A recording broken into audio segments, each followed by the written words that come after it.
আসসালামু আলাইকুম এভরিওয়ান। আজকে আমাদের সবার প্রিয় বৃষ্টি আপুর 1 মিলিয়ন উপলক্ষে প্রোগ্রাম ছিল। তো আমি আর আমার ফ্রেন্ড চলে যাচ্ছি প্রোগ্রামে।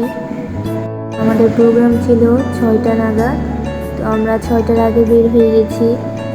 লোকেশনে যেয়ে আপুর জন্য ওয়েট করি এবং আজকে জিহাদ ভাইয়েরও 20K ডান, এর জন্য সবাই সেলিব্রেশন করতে এসছে। তারপর কিছুক্ষণ পর আমাদের প্রোগ্রাম শুরু হয়ে যায় এবং আপুরা সবাই মিলে কেক কাটে। দোয়া করি অনেক আপুর জন্য আপু এভাবে এগিয়ে যাও। And congratulation for 1M follower done. সবাই দোয়া করবেন বৃষ্টি আপুর জন্য। আল্লাহ হাফিজ। আবারও দেখা হবে কোনো এক নেক্সট ভিডিওতে। টাটা।